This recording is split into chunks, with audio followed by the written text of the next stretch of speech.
Hey, can y'all hear me? Y'all can hear me. Can y'all hear me? Perfect. Yeah, I got you. What's up, brother? Not a whole lot, Hey, man. How you doing? Fantastic.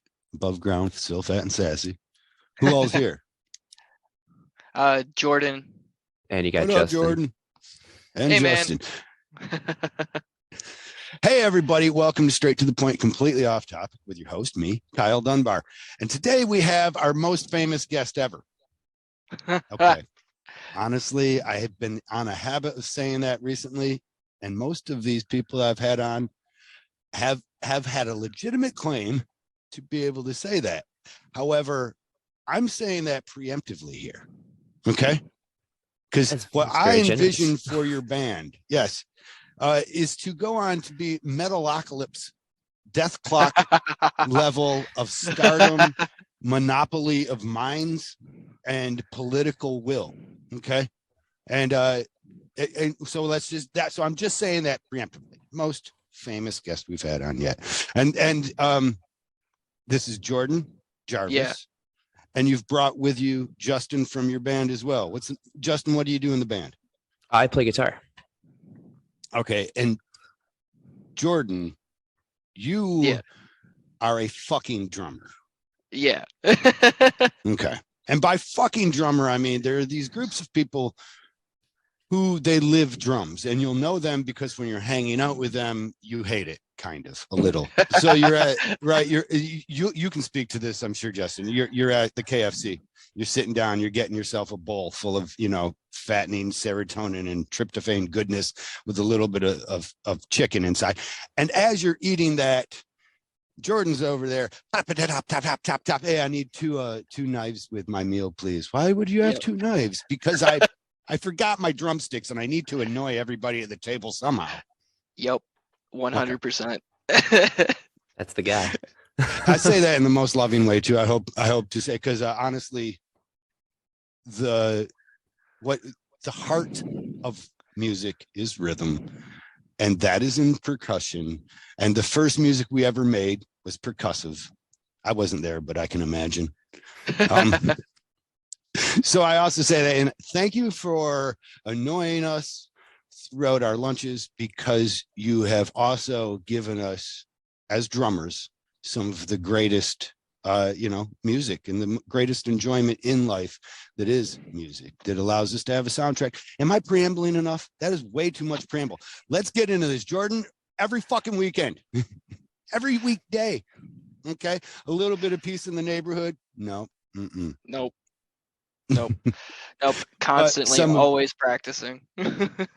But it would bring us to it. So Jordan grew up in the neighborhood, right around the tattoo shop that I owned and lived in very close proximity to, like right next door. Yeah, pretty much. And I hopped around that neighborhood. I think you did too. Or did you stay in this? Are you still in the same house? No, I'm actually all the way out in Flushing now. Okay, right on. Well, so Jordan used to wake up the neighborhood, and honestly, it would draw people to it because Jordan's a very talented drummer. Oh, I don't know. That's where Justin was supposed to be like, yeah, hell yeah. Yeah, man. I really thought about it, and I was like, I'm gonna let him have this. No, I'm gonna let him have his moment. And what is the band you have? Because I got to be honest, brother. You got a hold of me. I don't have to be honest. I could lie. And you said, hey, man, Kyle's got this podcast, and I would like to be on it. And I was like, hell yeah, if it's for no other reason, to shake my fist at the kid that woke us up on Sunday mornings. Yeah. But it I'm isn't totally for that. down for that. I'm totally down for that too. Whatever but you it's want. Really, man. to find out where, because we knew you were going far. I still predict that for you. Where are we at now with your band? So currently we just dropped a single with the music video. It's an acoustic single. It's of our lead vocalist playing the song and obviously playing it on acoustic and singing. What are you doing? There's no acoustic drums, is there? What are you on? Watching? No, snare. Watching in awe is what we're doing. Watching in awe, yeah, exactly. But behind the scenes, we actually just finished up a full album. We're in the process of finishing the production aspect of it, and then we're going to be shopping it around to a couple of different labels. Who are you working with currently? It sounds like there's a team of you. It's honestly just us. but we're all multi-talented. So Alex does a lot of the production aspects of the music, while where we come in and we'll write our own parts individually at home using Reaper. Okay. And what's your plans on shopping it around? That's really old school. Nowadays, the kids put it out on a TikTok or something, and they get like famous. So we're doing that too. We have a TikTok, but more or less we're trying to do it the old school way because we know that's what actually going to do something for us. Okay. Yeah, let's go over when we mentioned TikTok. Let's talk about it for a minute. I'm sorry to cut you off, brother. Oh, you're good. But I want to get to that. Let's drop the all important handle so that the kids can follow along with our conversation. What is your TikTok handle? That is VH Music 810. VH Music 810 for Van Halen music. H2O for what's VH standing for? Vandalheart. Which is so for most people, you might remember an old Square Enix video game from like the 90s called Vandalheart. The name actually comes from that. Oh, awesome. It's a gamer inspired name. I love it. And what did you play this game yourself? I have, but most of the other people in the band haven't. No, I think Alex was a fan of it, right? Alex literally had the game but never played it. That's so funny to me. That is actually very on brand for him. Just had it so the kids could be like, "Yeah, I wanted that," or somebody buy it for his Christmas present. And he was like, "I like ET better." Oh man, don't start on the ET video game. That is terrible. I'm mad at it. I ain't mad at it. It has a certain place in time and a certain place in the desert, as I understand. So, yes. I mean, and it has a Netflix special or something that I didn't watch because I feel like I got every bit of it from the promo. I like that. You know, when things really can be, yeah, it's like when something can be zip filed down for my brain, I can just be like, yeah, and I can use the Dunning-Kruger effect. Just imagine, yeah, I know everything about that. E.T., that video game, buried in the desert, done. I got the Cliff Notes. That's all I need. Yeah. So give me the Cliff Notes to the band. You guys have been together for how long? This formation of the band, I want to say it's been 6 months since we all got together this time. Yeah, just about 6. And as far as like the inception of it, I think we dropped our first record around 2 years ago and then took a bit of a break there. And now we're back with a whole new group of us and a whole new sound and just trying things from a fresh start. It sounds like there's a VH1 story there. Wait, you guys broke up. How many of you are left from the original? Just me and Alex. And there were 2 other guys in the beginning. And so then you brought Jordan in. Yep. Yeah. So now is the other band touring using your guys' material right now? Because that would be excellent. No, those 2 guys. Those 2 guys are actually in their own projects now too. We were all in different cities and states back then too, so it was always kind of a, Okay. Alex so it wasn't is our primary guy. A girl that broke you guys up or nothing like that. Fortunately, we don't have the MTV behind the scenes story like that. No. Well, I won't be depressed. I'm gonna just put on a big good face and just be like, well, maybe that's coming. I'm looking forward to the day. You can be like, oh my God, I hate that Jordan Jarvis so much. That fucker is touring using our music. No, or there'll be Vandalheart and then there'll be Bandleheart. Exactly. You guys will be in a copyright lawsuit over the logo. VH Music 811. Speaking of logos, we need a logo. For Vandalheart, it really do. Sounds like it needs axes. And I mean, doesn't it sound like a Lizzie Borden album cover? Or maybe not even Lizzie Borden. Who is Molly Hatchet? That's actually what came to mind was Molly Hatchet, weirdly enough. King Diamond. Really? Yeah. I was thinking like Viking guy, but that's got to be Molly Hatchet, right? They had like Viking pictures, didn't they? Yeah, and like deceptive, because when you looked at the cover and you're like, these heavy metal motherfuckers about to rock my face off. And then you would listen to the music and you'd be like, is this like Southern blues almost, or this is basically Leonard Skinner? This is It Southern really rock was. that they sold to me in a hair band. They hired oh, I should know, but Boris Vallejo to do the album cover Oh once. yeah, I could be yes, wrong if it's him, but it was Boris Vallejo inspired, and they had yes. You're so right. all of like the band there in like a Mad Max kind of Yep, gear, yep. with the cod piece and the fucking shoulder pads. We're gonna melt your face off, brother. And then Oh it Jesus wasn't. Christ. I bought it because of that, though. I love the artwork, and now I've learned to love the band too. So They're not terrible. I could get down on a couple of songs.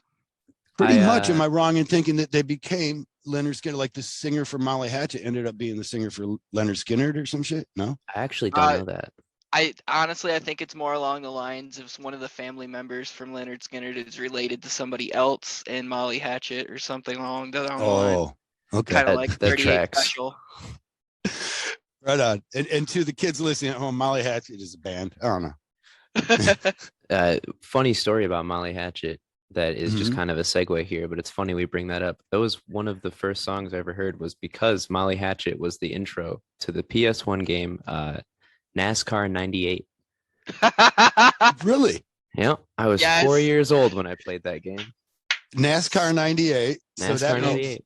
your family's a fan. Somebody in your family's a fan. Oh yeah. You don't end up with a NASCAR because that was just one big oval, right? Dude, do you know how hard Basically, it is? it was to grow several up? big ovals. It's so hard to grow up in Michigan and not have family members who are in the NASCAR. Like, It's near True. impossible. True. True. Either get that or Lions fans. That's one or the other. yup, or both. Yeah. So you were 4 years old listening to this. Is your dad's like, were you playing the game too? Hell yeah. I was like, man, this driving in circles is going to be a big thing for me in life. I can feel it. What was the song? What was the song? I'm trying to remember. I think it was Hold let me on. think here. Flirting with Disaster. Okay. Yeah. It was. I remember listening. I can't remember it at all, but that's awesome. Paints a picture, man. It brings Yeah, me back. because it also brings us back to this video game inspired. Yep. That your band is still Vandalhammer. That's it, right? Vandalheart. Vandalheart. Okay. Yeah. I'm thinking hammers, I guess, because of hatchets. Anyways, It makes Moving sense. It on. could be interchangeable. so you're saying Yeah. Kyle draw up a logo? Is that Yes. what we're saying? Draw up a logo. I'd love to see it. But in my free time, I'm playing NASCAR 98. As you should be. Yeah. Or you could definitely be playing COD. Everybody plays COD. Do you play COD? Who doesn't? Okay. Me, to be honest, actually. Okay. What, you don't play COD? I don't you play play COD. video games? I do play video games. I'm kind of newer to it. Like from I've always played, but not like a I'm lot. saying you played since you were 4, bro. Yeah, NASCAR. Driving in circles. But But you were more about playing guitar and getting Yeah. laid, huh? well, No, come on. We know that about as much as we know the drummer is going to be annoying at lunch. We know the guitarist is always pulling his hair back right before his solo, kind of doing that little shift back and kind of like, this is what the girls came for. I used to have the hair. I did used to have the hair. I can't lie. You got the attitude, right? Am I wrong? Right? The It's- guitar comes out for the solo and the guitarist imagines that it's like, okay, this is what you came for. Like all the other stuff was just a preamble to this moment right here. You're welcome, guys. Thanks, guys. Thanks for my time. That's Mhm. definitely Alex. That's Alex for That's sure. so Alex. You say, you're welcome for my time. Dude Are doesn't you even the- need the guitar. No? No, Is he a guitarist then, or is he a singer? he's He's both, both. but he doesn't play guitar live. That's what I'm for. Okay. I like that. But he's a really More- good guitar player. More time for seducing the girls in the audience. There you go. Exactly. That's his whole gig, I swear. It sounds like an 80s inspired band. So that's why I'm going off of all glam metal. But Jordan, I don't know you to be a glam metal guy at all. No, this is actually more along the lines of like, I want to say if you were to take Hawthorne Heights or like Escape the Fate and made it more modern sounding with like, It is kind of weird. I yeah, love that. it is. Yeah, it's definitely something you could hear on the radio too. I won't lie to you. I love that because this is how old I am, Jordan.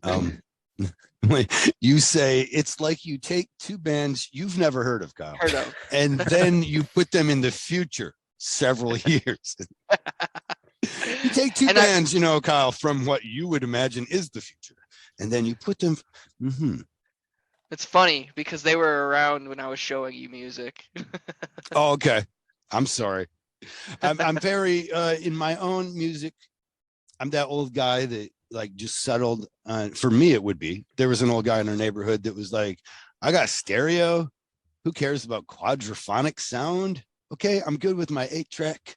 They're getting cheaper by the day. You know, I don't need to upgrade all this crap. I was there once, kid. I remember I had a record player, and then they came in with 8-track. I'm at the 8-track now, and I'm stopping. They're just going to change it again. Who knows what they'll be listening to in the future? And how pissed off he was when he went from the record to the 8-track, stayed at the 8-track, and then saw him come out with the disc, the CD disc. He's like, fuck that. See, that's why I quit. But that's where my music is pretty much like James Brown, Stevie Wonder, like that's the era and time frame. And then a bit of when I was 13, the 1980s, Appetite for Destruction, Guns N' Roses, Ozzy Osbourne, and, Motley Crue, a little bit of Motley Crue. A little bit of Motley Crue. He's got the classics. Love Motley Crue.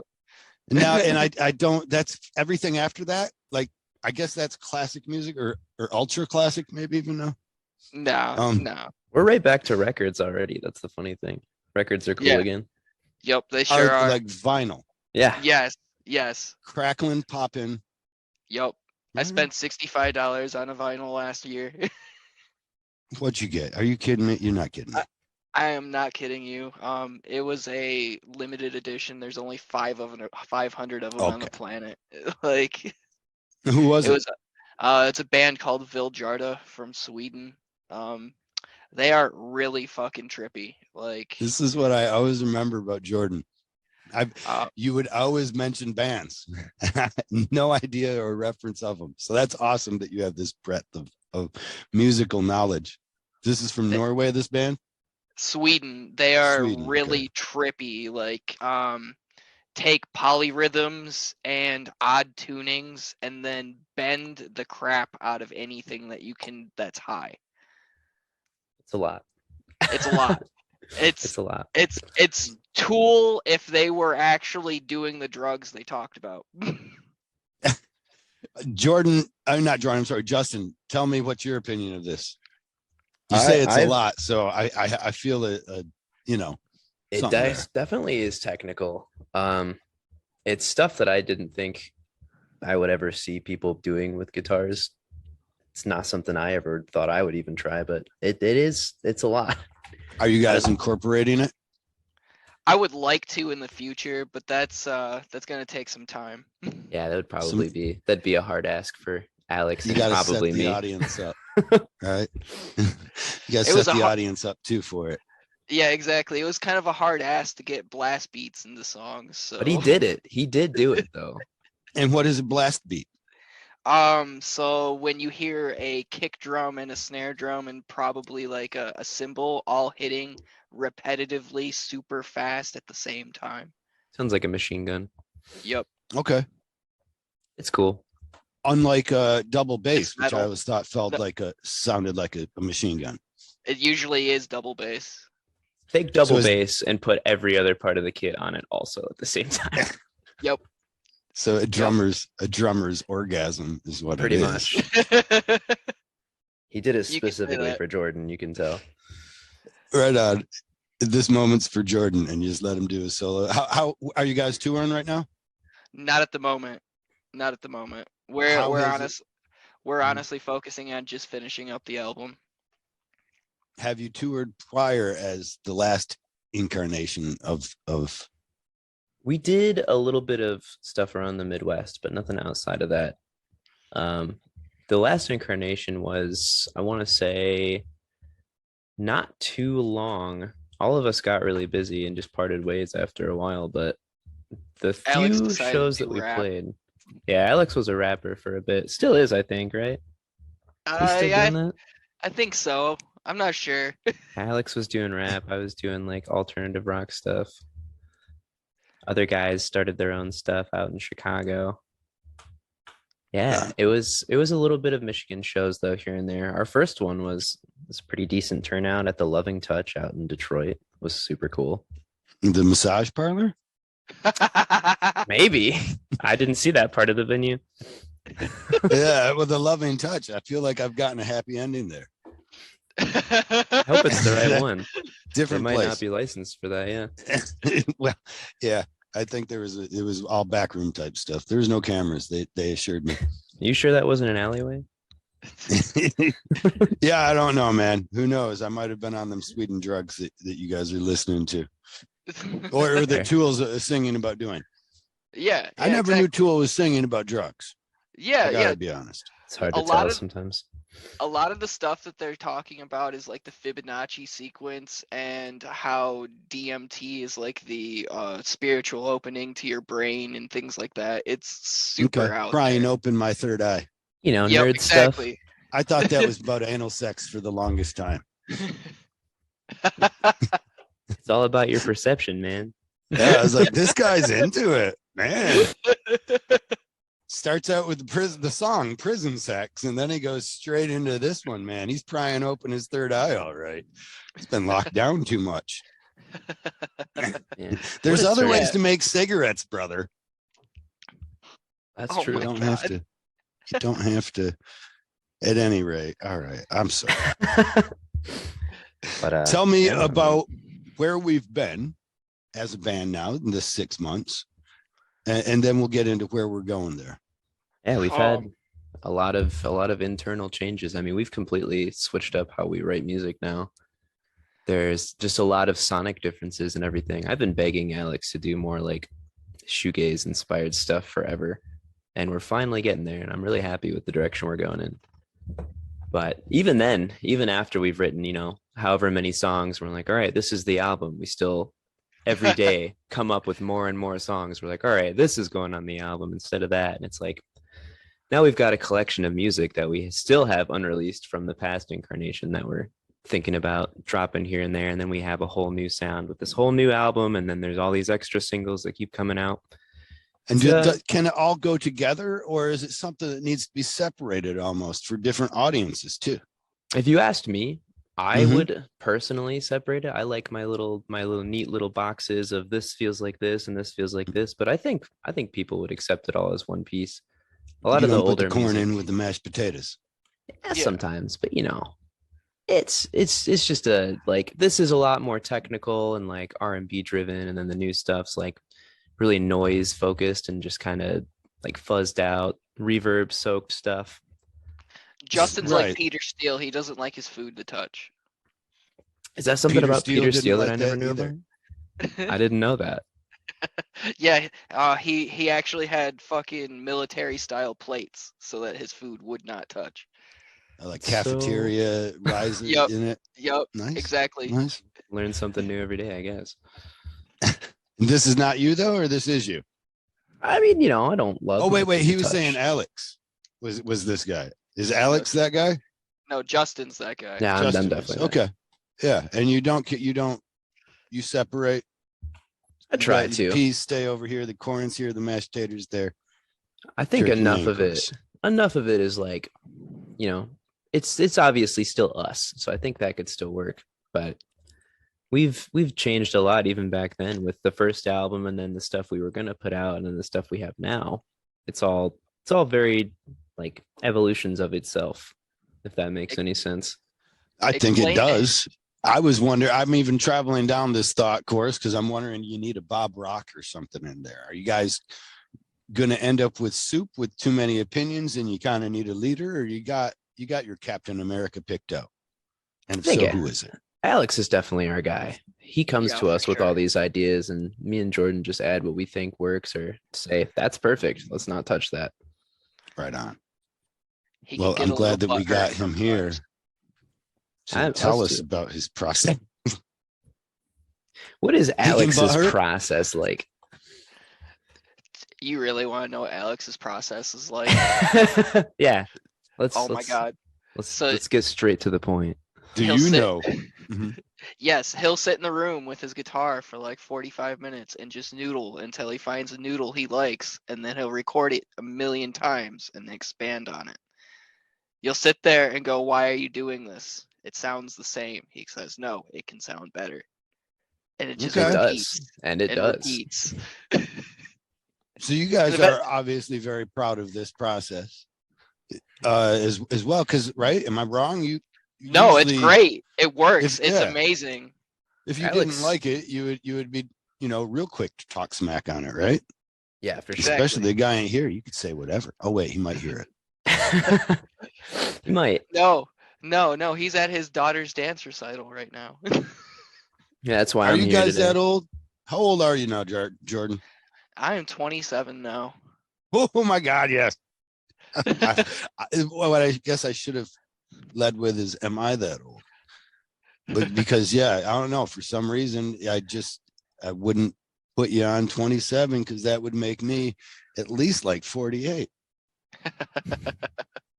That's not Yes. possible. It's something like that, man. I'm pretty sure. Yeah, it is. It's 100% that. A few days ago, people keep Yeah. reminding me by giving me gifts and like, happy birthday. And you're like, fuck off until I'm 55 and I get a free discount at Denny's for my coffee. Because that's the AARP. next goalstone I have. I've got nothing left. 18, you can fucking buy cigarettes. 21, Nope. you can get drunk. Why did they change that? Yeah, you gotta be 21 to buy cigarettes now. You guys got fucked. I remember when we got fucked. Because people before us, there was generation that was able to drink alcohol at 18. Yep. And then we had to wait till we were 21. So we rebelled and we started at 11, We're like, fuck you guys. Try to tell us. We'll do it. What about the drug use? Is that that's a thing? It's not a thing. Is this It's not band a all thing. about the drugs? It's not a thing. No. Are the drugs all about drugs. you? No, really? No. Straight edge or not? I wouldn't necessarily say straight edge. I smoke weed, like a dab on the daily, but Dab on the dailies keeps the doctors. I don't know. I can't think of anything that rhymes. I mean, it has kept them away. So like, Yeah, there you You're go. 27 and you live in America. You don't have health insurance. That's what's kept them away. it's all only too you were real. wrong. That's all too real. Yeah, Can't handle that crushing revelation today. Yeah, you musicians, there's not a lot set up for you. No, there's not. So this has actually got to be it, man. You got to make this push now, don't you? Yeah, you could definitely say that. But do you feel a crush, a pressure?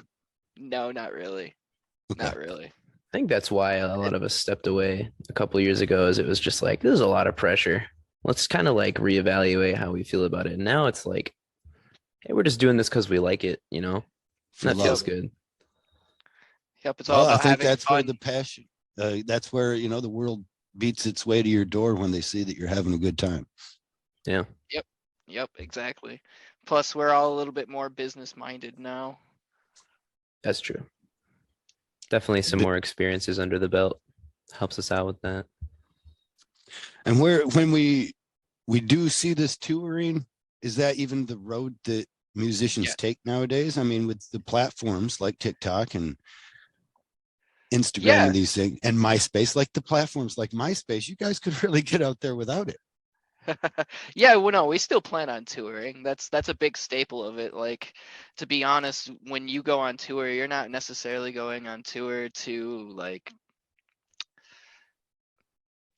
how do I say, get exposure, because that's one thing that you're doing, but you're more or less going out there for fun, and you're using it as a way to advertise your music, not necessarily like live off of it.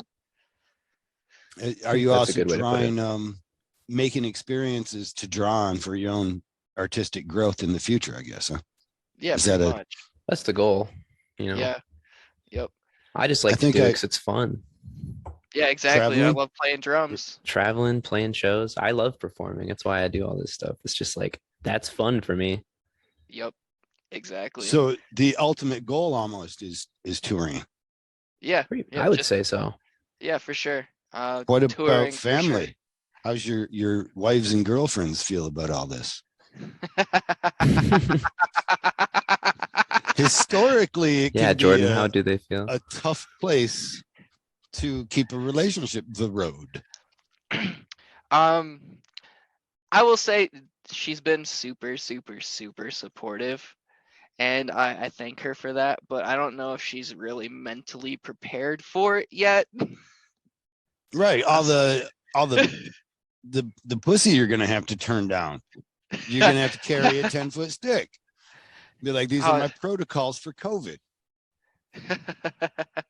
Or for Oh, whores, I guess. These are my whore yeah. protocols. Wife says I have to wear a mask at all times, a condom on my dick, and a 10-foot stick attached to my belly button.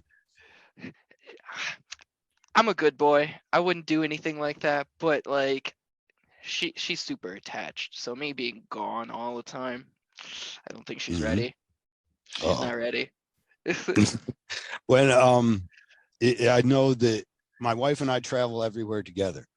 And one time we had to travel apart, and I went overseas to England for a while, and there was a notable difference in our anxiety levels, and yeah, it wasn't the easiest thing.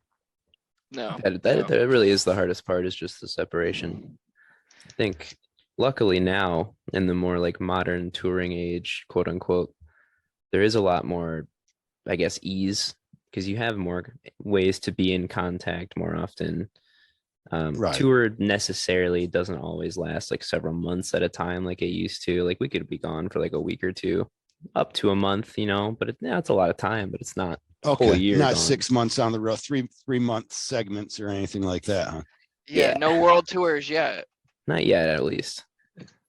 Did you guys, when you have this plan though, what is your transportation ideals? What are you thinking of there? Who really knows at this point? I don't think we've even talked about that, but I want to hear about a stinky van or something. No, I would imagine a stinky van would be on the roster Yep. for that. Yep, stinky van is definitely on the roster. That's pretty much what we got for now. Do we have a stinky van lined up, or do we need to go find one of those? I'm pretty sure we need to go find one. We don't have a Patreon. Oh God, we don't even have a Patreon. Nope. We don't have anything. You guys like are so far behind, man. Come on. I know. Your Cash App, your Patreon. No, that should have been part of the handles. When I asked you what your handles are, you should have been like, well, our Patreon page. Guys, please give us money, please. Yeah, no, we're not asking for money like that. Yeah. We could, but we like, could. Nah. How is the growth then of your followings as these relationships, of course, become our life force? The people listening to your music are going to propel you forward throughout this career. What's the level of them? Where you at? It's actually growing. I've noticed lately. Yeah, it's definitely been growing, especially since I've taken over social media. That's a big part of it. Pat on the back. Mm-hmm. a well-deserved one, honestly. I have been awesome. Just watching the engagement. It's like all my notifications now are like Vandalheart. It's like, damn. Yeah, and a lot of it is just being active and being honestly genuine with the people who interact with you. Just talk to them, Not to pat myself on the back again, but it's like a 3,000% increase. So it's a big number. That is a big increase. Yeah, but it's just going to keep getting bigger, and as long as we keep the momentum up and doing things like this and interacting with other people like you, there's no stopping this. People just want to see you be genuine, Yep. They'll make their decisions on whatever they feel about your music, but they do appreciate just a bunch of genuine dudes just trying to do what they like to do. Yep. I get that 100%. Feeling. I get that feeling from the band for sure. I like everything that I hear.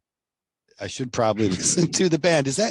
That's how bad I am at this job, I guess. I apologize for how bad I am at my job. I haven't even listened. I just remembered Jordan beating on the Skins in his garage and was like, we're having Jordan on. All right, hold on. I'll do you a favor. I'll send something over for you. Oh yeah, you guys said acoustic too. You should you got your guitars with you? Come on. Oh my God. Justin, go for it. I don't even have an acoustic right now. Not a Trying to musician. get me to play on the Disqualified. show. No, that's Yeah, I'm trying to honestly get that free shit. that's honestly on part of the I wish story I had- behind the recording of the acoustic version. Alex had to borrow an acoustic to even do it. His dad's acoustic, yeah. Yeah, it was like a What- $5,000 acoustic guitar. Didn't even think he'd say yes. He was just like, yeah, you got like an hour, so record the song. You got an hour with the guitar? Yeah. Yep. You really cherished it that much. I mean, it's a Martin guitar. They're like super rare and like really good. I don't have 5K to drop on a guitar. I don't know about y'all, but I Well, there's mean, probably that guitar then that made that music so much better. I'm I would imagining. say it sounds sweet. it does sound really sweet. There's minimal editing to it, so Right on. Bob didn't have to Bob rock it up. no, didn't have to Bob rock it up except But for that's Alex. that's what you get with us. You get the little extra. That's what we're getting here, right? This is like the behind. I Yeah. hope this is the behind the music kind of, which was the inset of the album, of the cassette for my generation. Like you could read little bits, or maybe you get the Teen Beat magazine to find out who's fighting with who. I still Yeah. like that stuff, man. Yeah, I still like that stuff. I plan on doing something like that for the inside album artwork for the CDs. We should do some cassettes too, honestly. And we're doing CDs. We're not doing vinyl. We are doing vinyl. I wish we could afford to do vinyl, but it's super expensive. I wouldn't even say we won't. I would say it'll probably be a bit, but I would say I would like to at least do some limited runs here and there once we have Yeah, that's a everything GoFundMe finalized. right there. That's a Yeah, perfect it is. GoFundMe. I think Because if that- they pay the money for the album, eventually when it reaches the pressing cost. yeah, I think if people like it enough, I would see it in the future. Yeah, for sure. If there's sure. a demand, we'll meet it. Mm-hmm. And then aside from that, what are your aspirations once you're at this echelon of celebrity status, this death clock level of, a Senate control? World and domination. Yeah, world domination sounds pretty sweet. after world domination, what's your plans then? Mars? No, I'm not going to compete with Elon Musk. He's got too much money. That's It's getting yeah, less every day. that's true. And let's love- not forget the very human instinct of people to raise someone up simply for the pleasure of destroying them. We might be there. I'm just saying, we might be there. I love the human experience. The human experience is getting more and more interesting every day. I'm waiting for the moment that somebody is having their crying moment, like that guy did for Britney Spears, under the sheets, and it's just like, leave him alone. And then we can build him back, and we can find out that he was actually a robot or something. And we'll be like, he's not such a bad guy. His personality took a deep shift for a while because of a bad programming error.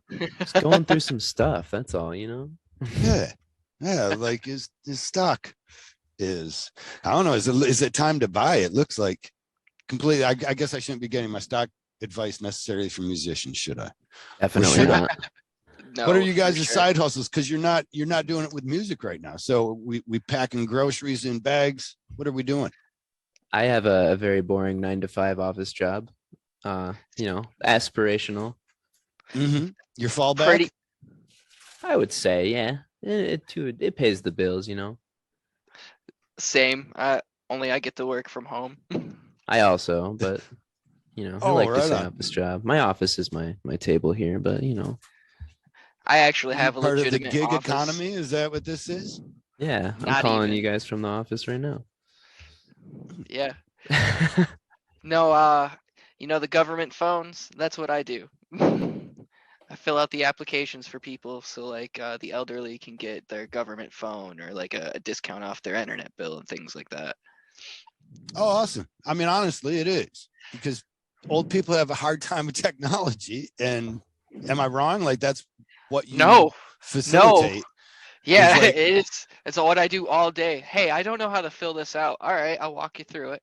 Like hover your mouse over the button. They're like, I've got a cat. I don't have any mice.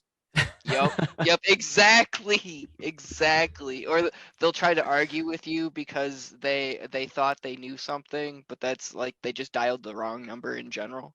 Like they tried to get the life alert phone, like where you fall down, help, I've fallen and I can't get Yeah. up. No, This no, is I'm this is a this is real predicament for your job.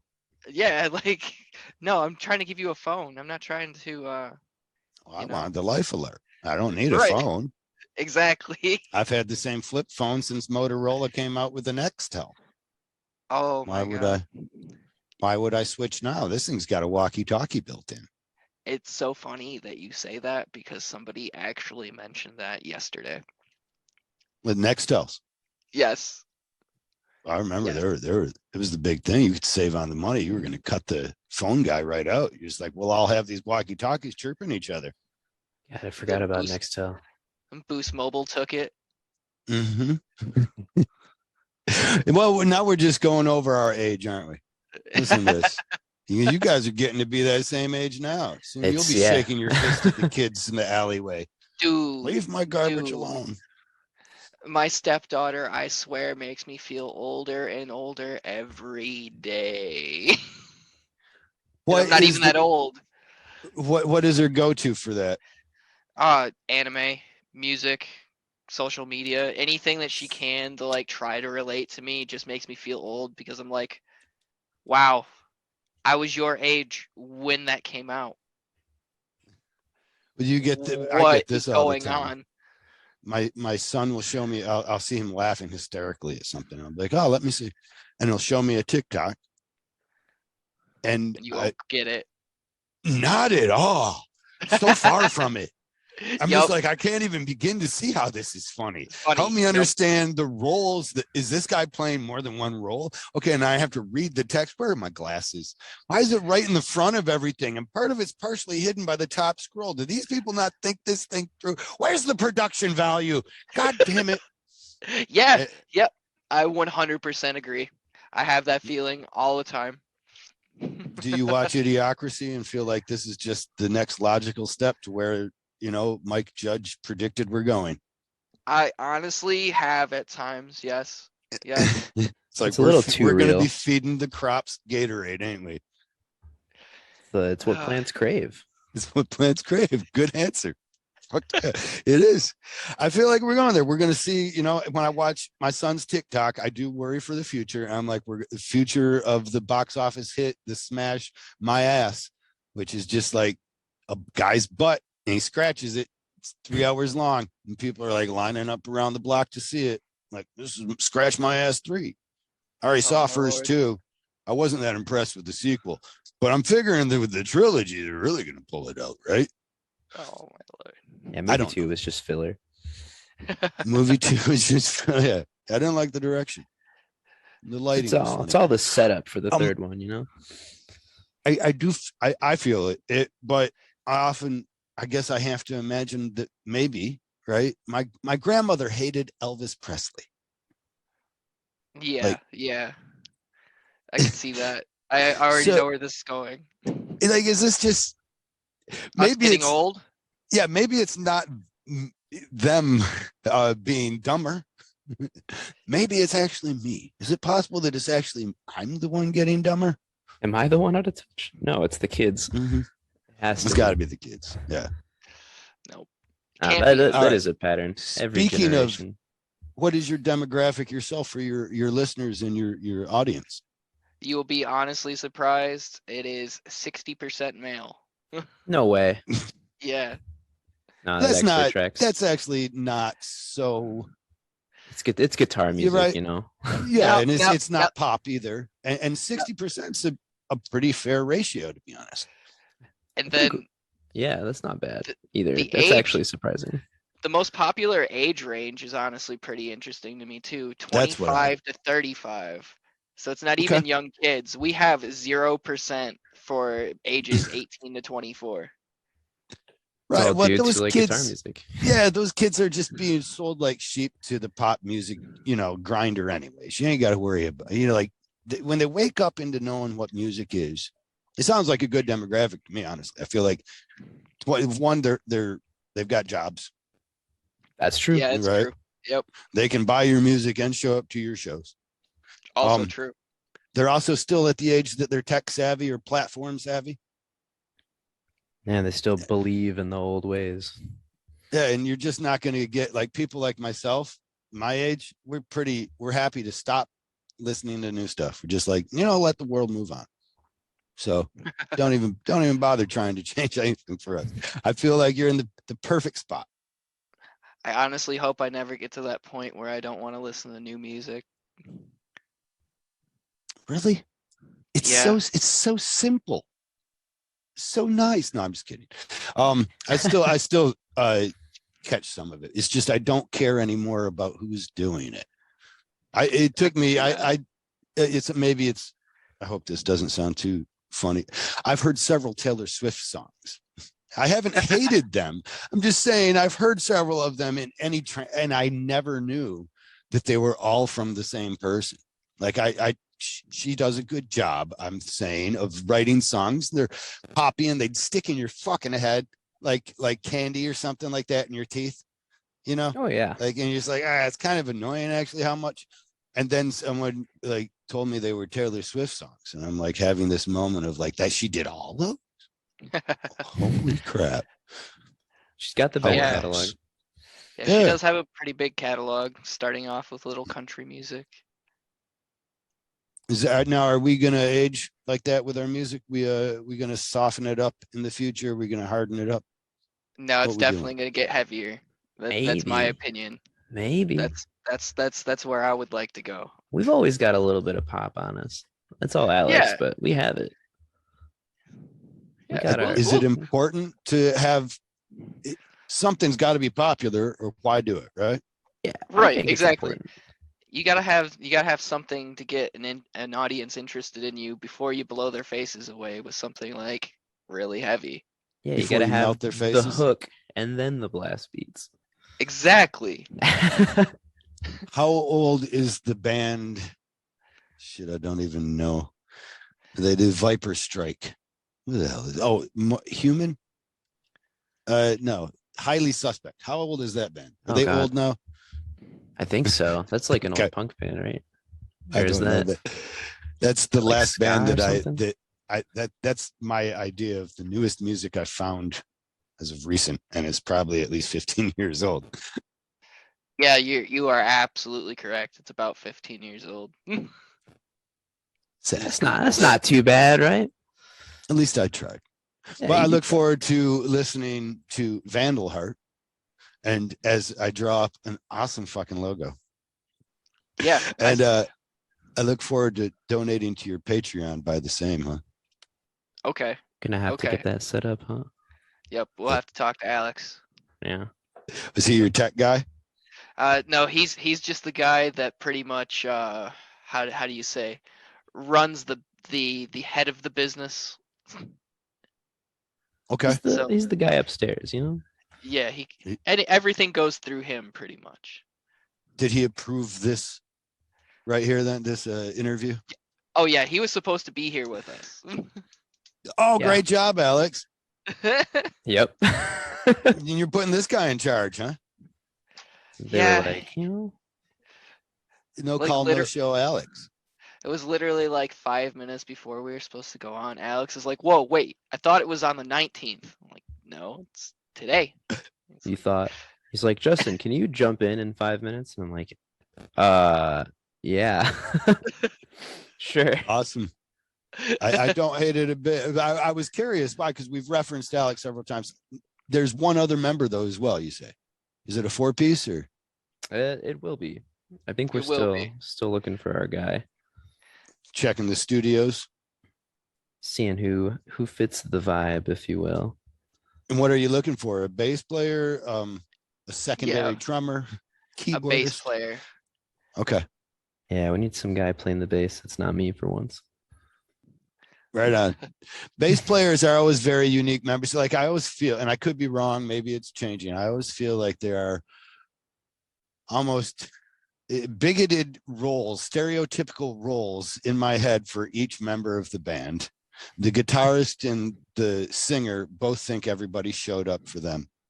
The drummer is annoying at lunchtime, and the bassist is the most unique,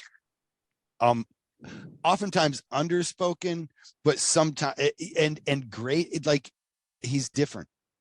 like there's something weird about the bass player, because you know why the guitarist got into it, he wants to get laid. You know why the singer got into it, he wants to get laid. You know that the drummer has just been broken since a child, and he's got these beats going through his head and he needs to excise them or else he'll go literally insane. And then there's the bassist. You're like, why did you even What are you join? here for?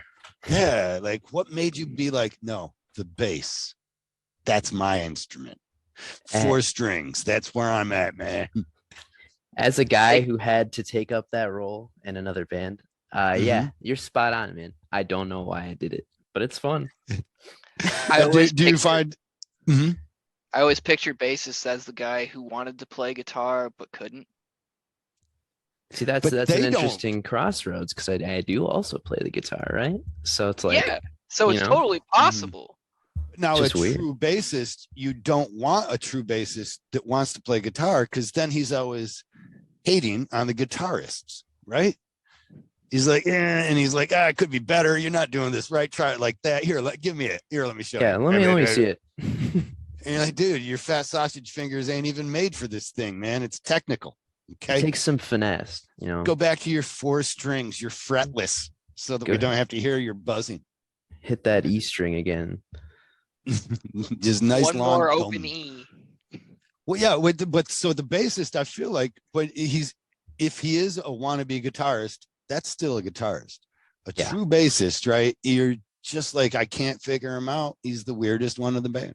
He just likes to do his thing, you know. We Mhm. just gotta give him that spot to do it. It's So all might about the not be seen. vibration. But they'll know. So I hope this helps in casting. As you look for your bassists, make sure you don't pick the guitarist that's a bassist, you know? It's like, I really like my love is guitars.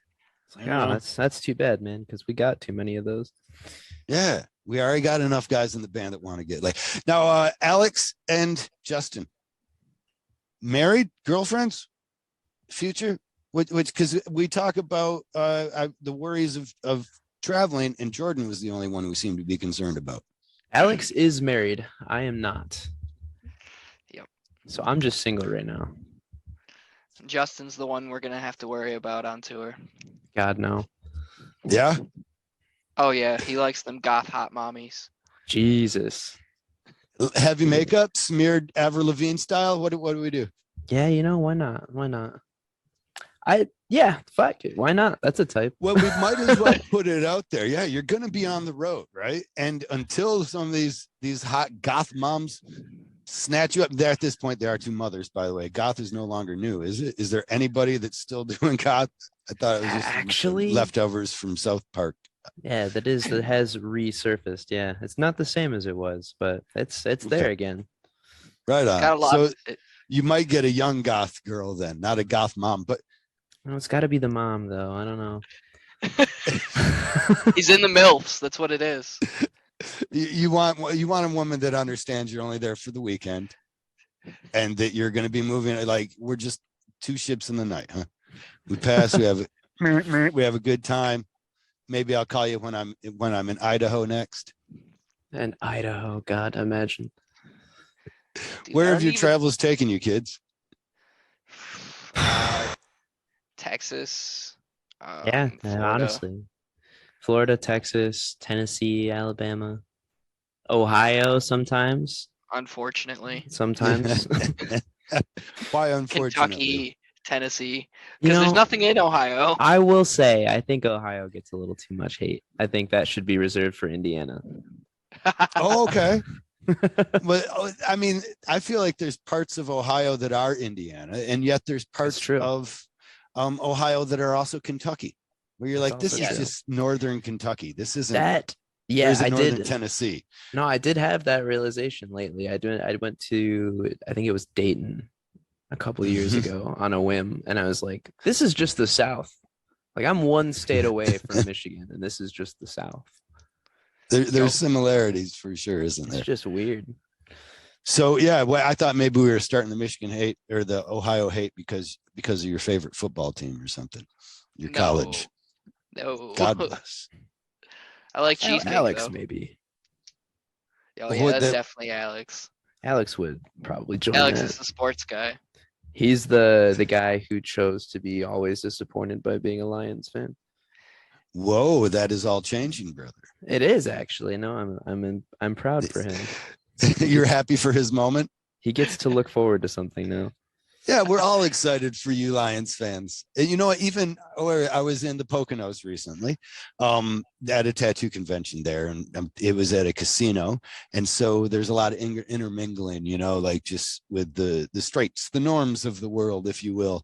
And one of these characters recognized me from the show, and we start talking football a little. My wife's interested in football, and it was like Sunday, and so they were wearing, I think, Bills gear or something. They were excited. And when they found out, my wife was wearing what looks like an AC/DC shirt, but it's actually Dan Campbell shirt. Okay. So it's like DC, Dan Campbell, MC for Motor City. And whatever. So people are like, oh, I thought that was but I see what it is now. I didn't like it as much now. But you know, then you press the guy and you're like, really, how can you hate at all on the Lions? Nobody in the league can ever hate on the Lions because at least you're better than the Lions. Yeah. You know, like even no matter what your record was, you're like, and if you're so good that you're like on a Patriots team or something, you're doing really good, like Tom Brady style, still you're just like, well, he's got to pity the Lions. You're like, oh, I feel bad for the little guys, you know? And that is what we're finding. I think it's time. I think we're moving into it. I'm not saying Super Bowl, but I think there's a chance we're getting to these playoffs. Yep. Certainly, We'll this have is to the see first time my wife pointed out to me, since she's a football person, she's all about numbers. She pointed out to me, this is the first time that our season hasn't ended on Thanksgiving in, Yep. in like 25 You mean it's not years supposed to or do shit. that? Yeah. No, a lot of teams go on after Thanksgiving. That's crazy. Yep. for reals. Yeah, God bless the Lions. I don't know. What else can I say? Hey, they're still trying. I'll give them that. No, are you aware that there was a curse cast on the Lions? Oh, God. I figured as much. I wasn't. No, there was a curse cast on them in aware. 1957, I think. It was by Bobby Lane. My God, And is that real? he was this is real. He was a quarterback, and he put a curse on them after they traded him because he was quite an alcoholic as well. As a matter of fact, one linebacker tackled him one time and knocked the wind out of him. And they were face to face when he knocked the wind out of him. He sacked him, you know, and he says, oh my God, the whiff of alcohol that came off of him was amazing because he knocked the wind out of him. So he's like, whoa, man, you had a couple last night. To which Bobby Lane responded, are you sure I haven't had a few at halftime? Ooh. And so anyways, he got fired for being a drunk. He says, you'll never win another Super Bowl. He talks about how he put a hex on the Oh, team. geez. My God. So very recently, Dumb and Dumber fan Jeff Daniels, or Dumb and Dumber fame Jeff Daniels, the actor. I don't know if he was dumb or he was dumber, but Jeff Daniels, newsroom star, and who is it? Peyton Manning, some Manning, Eli Manning, maybe one of the Mannings, did a curse removal hex. They were supposed to use salt and water in a bathtub, and a personal effect of the former person they were trying to remove the hex from. But since Bobby Lane was such an alcoholic, they filled the bathtub full of whiskey instead. They put the salt in. They scooped it up with his old helmet, and I shit you not, I fucking shit you not. Since that day, they have not lost a game. Hey, there's something behind it. There's got to be. I mean, Who there wouldn't told be them how to do that though? dude. Illuminati. What about that? Let's Google, say I believe. You think it's the Illuminati? You could Oh, have Googled come it. Yeah, on. I guess that's fair. Yeah, you could So definitely. what Google it. is there beyond what we see? You know, what is it? Are you saying Illuminati? You believe in Templar No, it was a Knights, joke. secret societies? No, but let's go there. Are you spirits, spirituality, aliens, angels? Where are we going with those ones? What do you guys see? Mathematically, it's impossible for there not to be alien life in this universe. So I definitely believe in aliens. It's got to be something, you know. Yeah, there's no way it's just us. and that's where I'm at with it, at least. What about here? Is it just us here?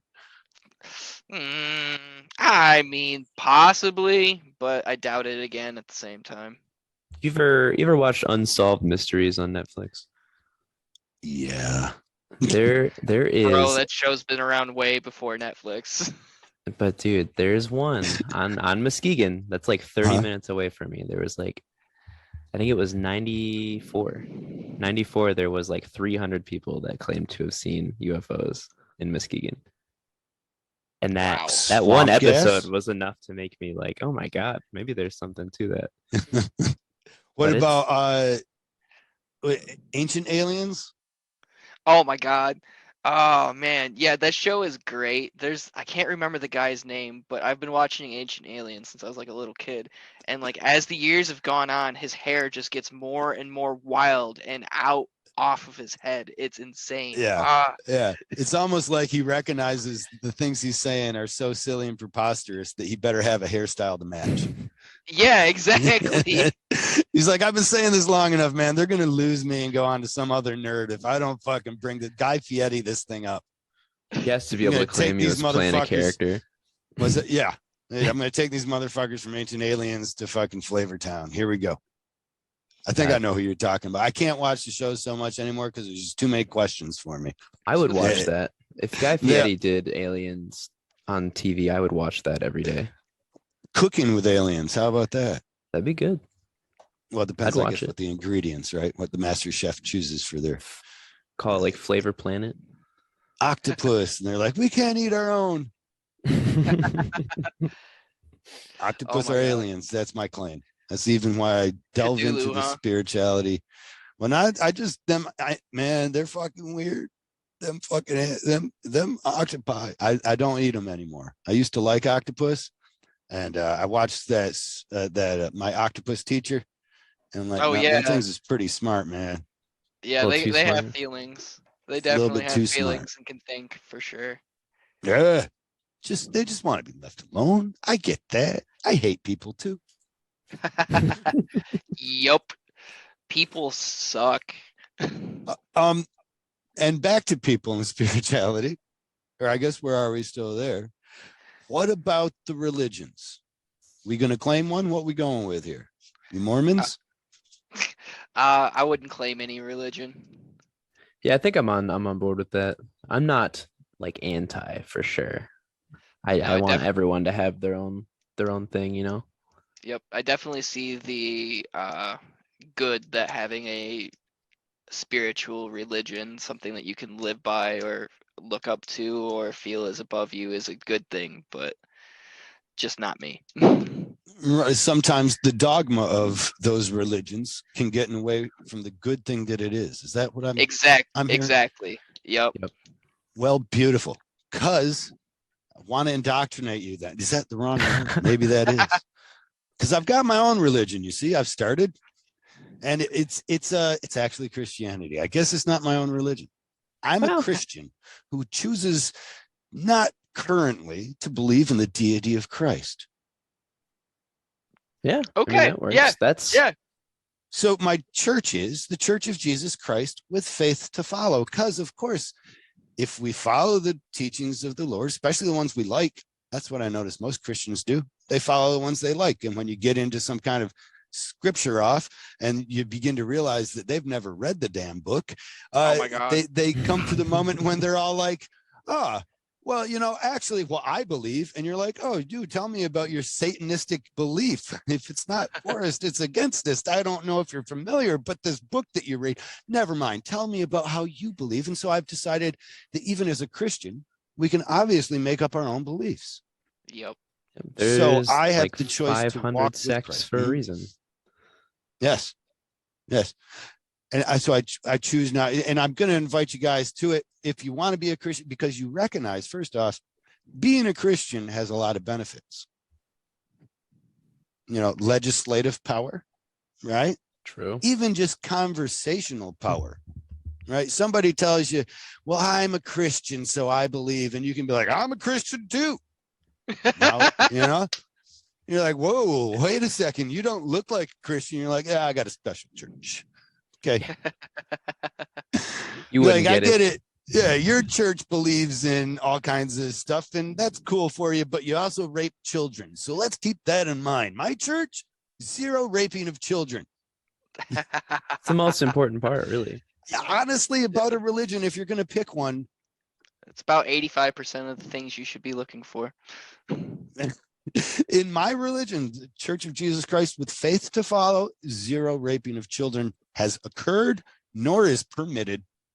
And if there were, it would not be covered up with $32 billion of churchgoers' money. Oh my God.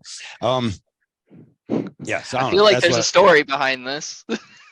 I got kicked off of a cruise ship that I was working on because a Catholic there explained to me at one point in a racist term, after I had saved 8 to 12 people's lives that day, single-handedly pulled them out of the ocean. Okay, I didn't, but I did alert the 911 on board that there was a fucking refrigerator floating with like 12 people in it out in the middle of the ocean. I swear to God. Oh my God. Is it seriously? Like, this thing is like, you're like, that's not a boat. I'm like, what the fuck is that? That's too big to be some kind of weird debris in the ocean. And it seems like it's almost got things aboard it, but it's not. It's shaped similar to a boat, but it's not really a boat. It's like a made up boat. And these motherfuckers are like 2 days off of Cuba. What? And I'm like, yeah, and you guys got like 5 more to go. And they're like, I don't know what your navigation plans are, but I'm figuring the deck, the deck up there, they can see them, but they weren't stopping. And when I realized we're not stopping to get these fuckers, I'm like, I think they should probably at least call the Coast Guard. So I 911. I'm like, hey, you guys see that off of the starboard side there? And they're like, oh, we do now. Right. And we stop and turn the length of a football field. And then all the security guys go out and they save these people. They bring them on board. And then that day, just to get a pat on the back from everybody on board, I was congratulating them on being a hero, because I really just wanted to turn this around to how I actually was the hero. But it's not easy to do. You can't get that pat on the back by just going around and being like, I'm a fucking hero. Aren't you? You wanted me to tell you a story? But you can entice people and tell them you're a hero, and then they'll listen to your story. So I'm doing that. And this girl, she must be on to me. She knows that I'm just trying to ham up the conversation like I'm doing now. I'm just trying to suck the air out of the room. And she's like, I'm a Catholic. I'm not putting up with it. So she says, what do you think about those refugees? Because I mentioned, hey, we saved several refugees today. You're a hero.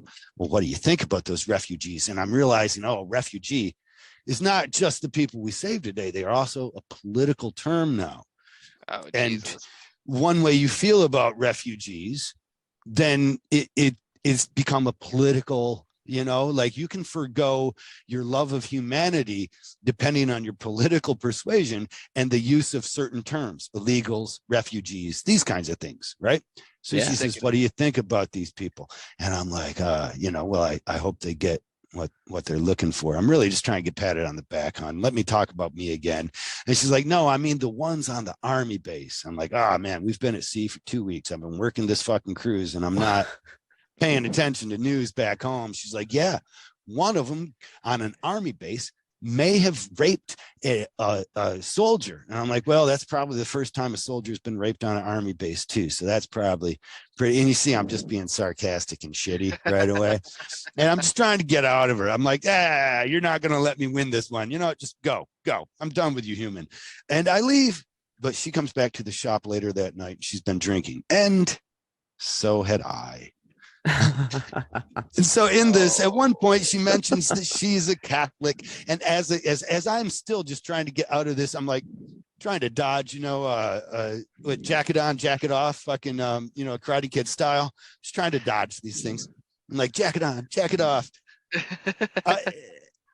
And as I'm trying to avoid this, she hits where I just couldn't not stand my ground and fight. And she says, well, as a Catholic, we're just taught to believe that rape is bad.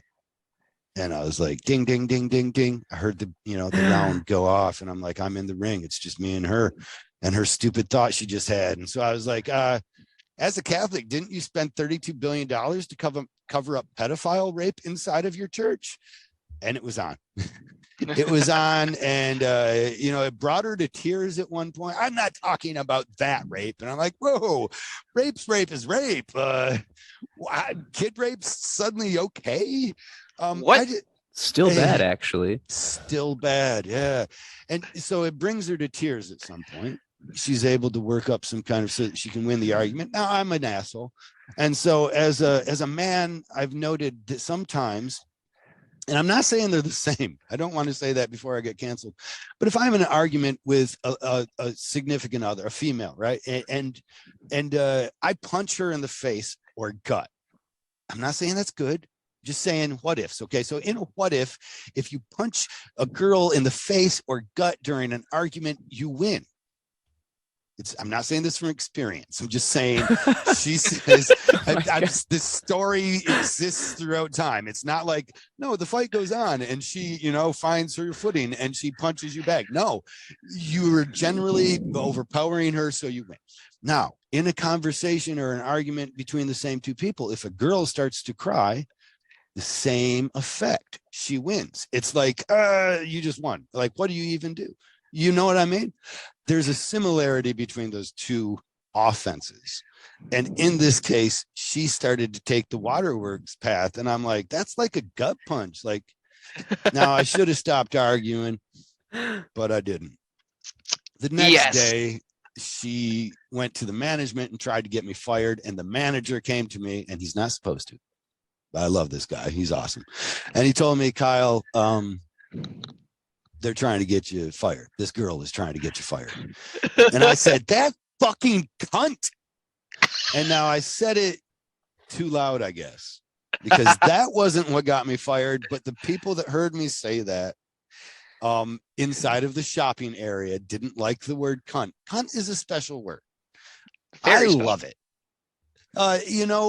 If you get in a fight with a girl, you can give her the old uppercut. And that's funny to me. Or the cunt punt.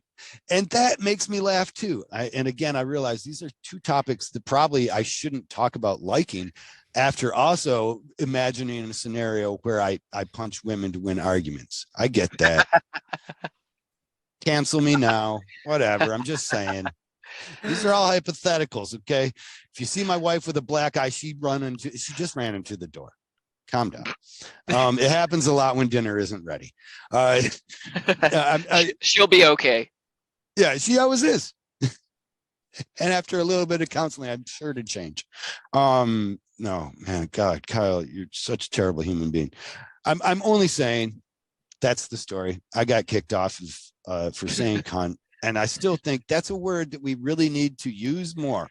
Definitely. It's a beautiful word. It's time to normalize it. Depending on whether beautiful or not, there was a time we couldn't say bitch. Yep. And now it's 100% changed. I think it was Monique came out. She was one of the first people to say, head bitch in charge. I'm the HBC. And girls were like, ooh, I like that. That bad thing that you used to use to call me to invalidate the things that I would say in the office place. I can now take power of that. I like it. And everything. And I think women are missing out on that same power that they have with cunt. When you become the head cunt in charge, HCC, it's over, right? The head bitch in charge has got to answer to the cunt. You know. Yeah, definitely, for sure.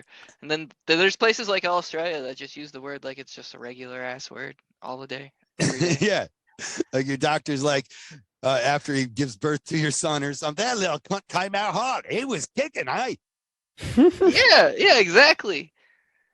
They took it back. I met the guys from Thigh Artist Murder, and every other word that came out of their mouth was cunt. I'm like, whoa. Were they here on American soil? Yeah, they were here on American soil. I seen them back in like 2016. It makes you want to go and take them to a Starbucks and just encourage them to talk loudly. No? Yes, definitely. But they are not the type of dude you would see walk into Starbucks. Yeah, but you got to get them there. What the fuck's with this queue? All these cunts in line here taking up the space. Yeah, pretty much.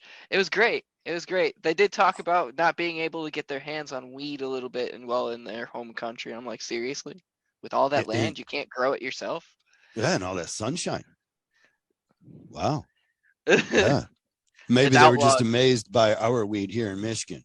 Dude, yeah, that's probably it. That's probably it. I like that you said, dude. Yeah, dude. I've traveled. Dude, I know. It's good. It's good. Motherfuckers come up to me like, dude, it's that good Colorado. I'm like, whatever. Man, I got that good from Cali. And you're like, yeah, Right. sure. Come to Is it? Michigan. Nice. I hear it's good. Yeah, we got it. Trust me. Dude, we got that diesel. Okay. That's nice for you. We're glad you figured out words. I'm sorry. I don't mean to hate on anybody else's weed, but I'm gonna hate on everybody else's weed. Fuck your weed. That's what I'm saying. Come to Michigan. Yep. It's too good. 100%. Yeah, we did the laws here proper so far. I'm So sure we're gonna far. fuck them up. But we made it where individual growers could occur. And so from the community of growers talking and being able to legally do these things without $1 million bonds and all, they've been able to create a far superior product to many other places. That's what I'm saying. I'm saying, fuck you, Massachusetts. You guys fucked it up. You had your chance. Fucked it up. You fucked it up, man. $1 million bond for a fucking grow house? Come on. We ain't killing motherfuckers with weed. You know how much weed it takes to overdose? Come on. Anyways. 3 times your human body weight in like 10 minutes. That's what it would take. My God. I wasn't. Now, what about dabs? As I understand, you're the Dr. Dab there, so. So dabs, it's about half your body weight, but you'd still have to do it in about like 10 minutes or so. So like, it's just not gonna happen. How much? That would be so much weed has half your. Is it like half your body weight, like in volume? Is that how much? Like, how does that? Yeah, like literally. So like, if I weigh 100 pounds, I would have to smoke 50 pounds of dabs in 10 minutes in order to overdose. Jesus. Yeah, it's just not only that. Who the fuck even studied? Like, I'm not saying that the study ain't out there, but what was their method of like, did somebody die? No, it's a mathematic calculation based on how your body processes THC. And metabolic. Okay. Yep. So it's based on the half-lives of THC and how much your body is normally known to handle and where it starts tapping out. I like that you even know that.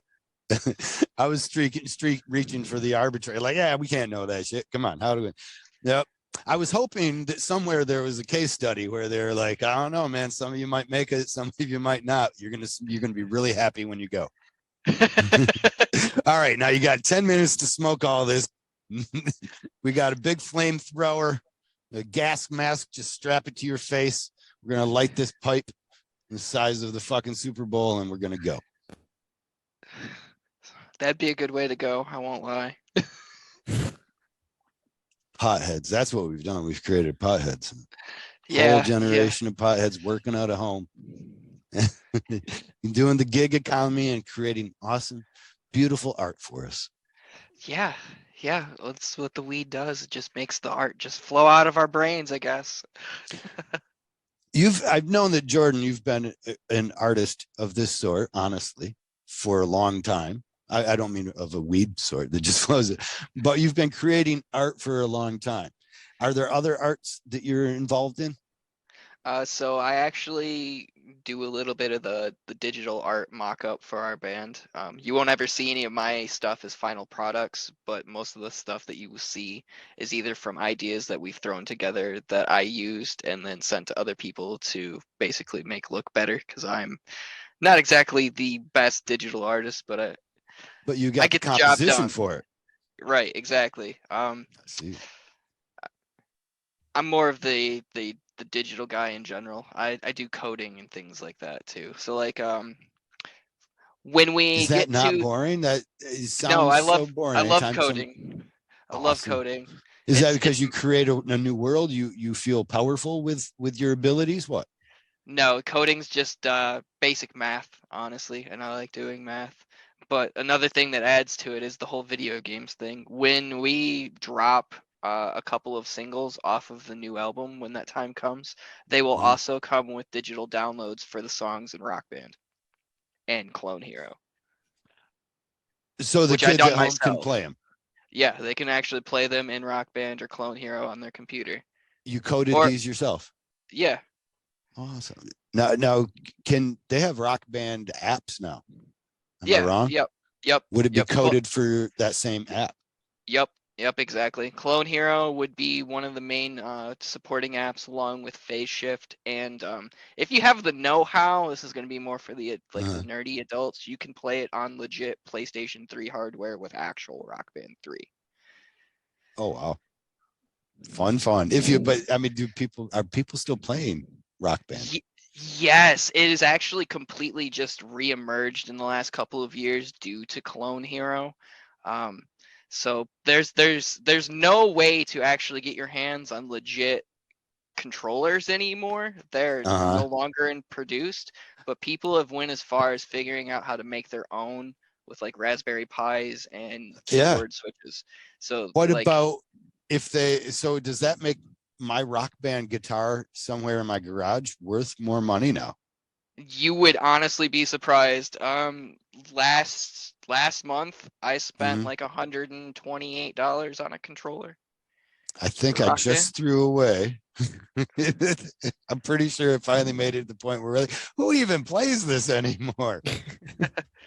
Yeah. They are very hard to come by. So if you happen to find any more laying around, sell them. Do it. It is Go worth to it. eBay. Yep, go to eBay. So what was this? Was Code Phase or something? What was the thing that came up that made this platform rejuvenate? A game called Clone Hero.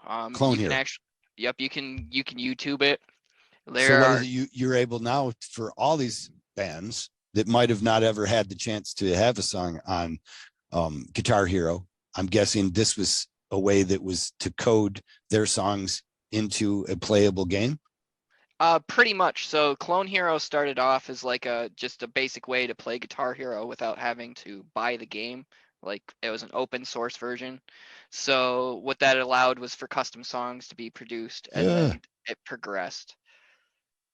That's awesome. I do. I mean, it really is. Because I mean, not just for the ability for me to hopefully sell an outdated piece of my gaming history, but moreover, just that I like anytime something can build community that's kind of more interacted, that's kind of depending on other people making this up. Like it's not being driven necessarily by a corporate head. Yeah. That's like, oh no, we'll make this downloadable content accessory package. And by the end of their gaming sessions, they'll actually have spent hundreds of dollars. Yep. And then Clone Hero is 100% free. Like all the songs free, game free. The only thing you got to pay for is hardware. And your song itself. Am I wrong? Like you said, this is a digital download that they get when they buy your song. No. So the actual tracks for Rock Band will be free to download. Oh, wow. But now, what about yours? Your own music? That's free to download too. Can I circumnavigate having to pay for your album by just going and playing Clone Hero? Possibly, but you would have to be pretty smart about being able to put the stems back together. It would be, if you wanted to, said something I don't understand. If you wanted to, you could, but it'd take a lot of technical know-how. I was only worried for I was like, wait a second, you're going to be trying to sell something when you can't sell the cow when the milk's free. And that is why Rock Band never officially released on PC. Oh, because people would have done just that. Exactly. It had their way with it like they do on our Call of Duty game. Yep. You're like, you didn't sniper shot me while I was driving a fucking Hummer. You don't. It's not. No, 360 snipered you. You fucker. Cheating ass cheater. Dude, cheating in Call of Duty is so bad now. You don't even have to have something installed on your computer to cheat. You can literally teach another computer to cheat for you. I feel like it would make the game not fun, except for, I guess, building characters and then maybe selling them. If you really like to annoy people, it's probably a blast. Yeah, it's for trolling. Just like Okay. the people who like to make people angry. I never got Right that. on. I get it. They're fucking got a sad life. Their mothers and fathers don't love them. They're like, listen, kid, I'll buy you a computer if you shut the fuck up. Okay, just stay in the basement. All right. And they turn into horrible human beings, and it's like, I just want everybody to feel like I do inside. So I God fucking God mode everything. I'm up in the clouds shooting down snipers. Haha. Made everyone my playthings in Call of Duty. Have you guys played mobile Call of Duty? Yes, although most people would say I cheat, I play Call of Duty Mobile on my computer with a mouse and keyboard. Yeah, You're an emulator? I would say Is that that's how a you fair run it? claim. That's it. Yeah, you're an asshole, dude. I play exclusively on Call of Duty. And here's the thing. I thought I was an asshole because I play on mobile Call of Duty with a $1,200 drawing tablet. That's awesome. So I'm like OP, right? And then I heard about people putting these on emulators and playing my mobile game. And I'm like, I know you. When I come into a lobby, I know who's on an emulator. Your internet is far too fast. Oh yeah. Yeah. You go and you look and you're like, wait a second, I know I'm not standing still when that motherfucker shot me. Yep. He just slid around a corner. I remember seeing him and he got like one bullet in me and I was dead. I'm like, what was that, a headshot? It's not possible. I go back and I noob tube his fucking video. I'm like, oh, he got 4 to 5 shots in me because I was just standing there like waiting for my internet to catch up. Yep. 100% why I can't play these games, man. The mouse is just so much more accurate than the touchscreen. Well, I'm pretty good with the touch. I think it's more about your internet. Am I wrong? Because you got a hardwired internet to your computer now. Yeah, that's true. That is part of it. So I'm waiting on a ping that's up to 32, sometimes 70, milliseconds. That's pretty good, actually. Not gonna lie, most people's ping is around 50 to 70. Anything below 50 is super fast, honestly. Yeah, I've gone to hotels before where their ping was like 13, and I felt the difference. Yeah. Where I was like, oh my God, this is awesome. And it was like people were standing still. And then I found about people like yourself. Emulate. Are you building up characters then? You grinding these characters and selling them? No. So I just like to play with my fiance every once in a while. But she plays on her phone, so it helps us win. Makes her feel good. Yeah. Hey, she already got a clan? Oh yeah. Okay. The Almighty Clan, Almighty Tattoo Clan, we win all the time. We're looking for new people to play. So I'm putting that out there on this to anybody listening this late into the podcast. The Almighty Clan, come to the clan, man. We're winning. I shouldn't say come to the clan. It sounds bad when a white person says that. Different clan, spelled different. Not There's that no one. K's. There's no K's.